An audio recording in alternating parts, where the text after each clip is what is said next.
Pekný dobrý deň všetkým prajem.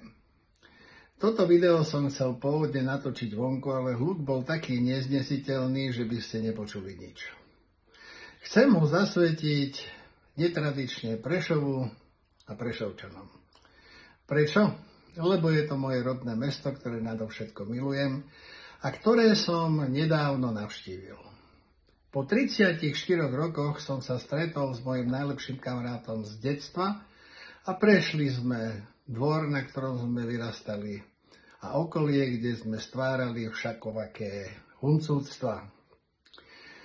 Môj kamarát sa volá Tony Seman.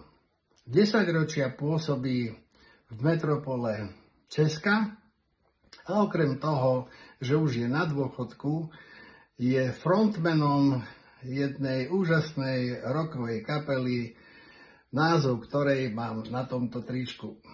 Sľúbil som mu, že urobím jedno video v jeho tričku. Preto netradične, bez ruky s dvojkrížom. Po rozhovore s ním, kedy mi ukazoval videá zo svojich vystúpení, som mu v dobrom závidel. Závidel som mu jeho inštrumentálny a spevácky talent, ktorý mne Pán Boh nenadelil.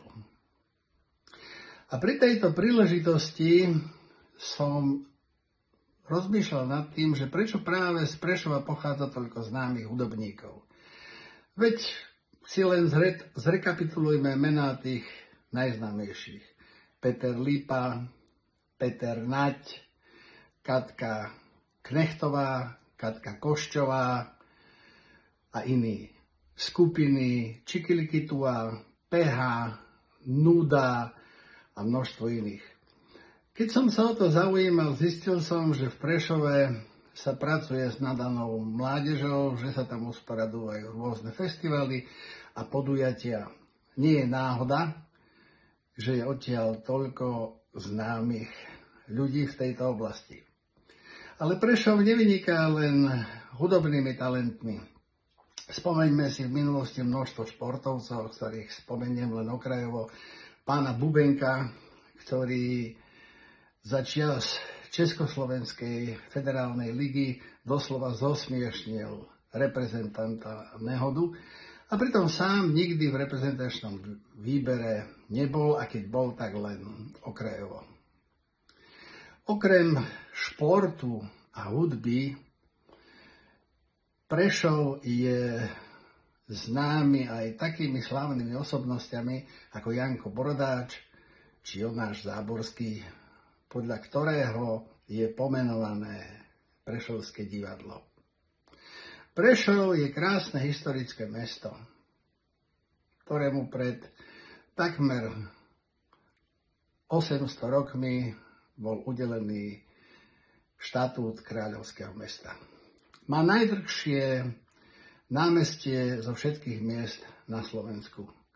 Naozaj je radosť prejsť sa po pešej zóne a obdivovať zrekonštruované historické budovy. Milujem Prešov a čím som starší, tým vrúcnejší vzťah k svojmu rodisku mám, hoci bývam v Banskej Bystrici.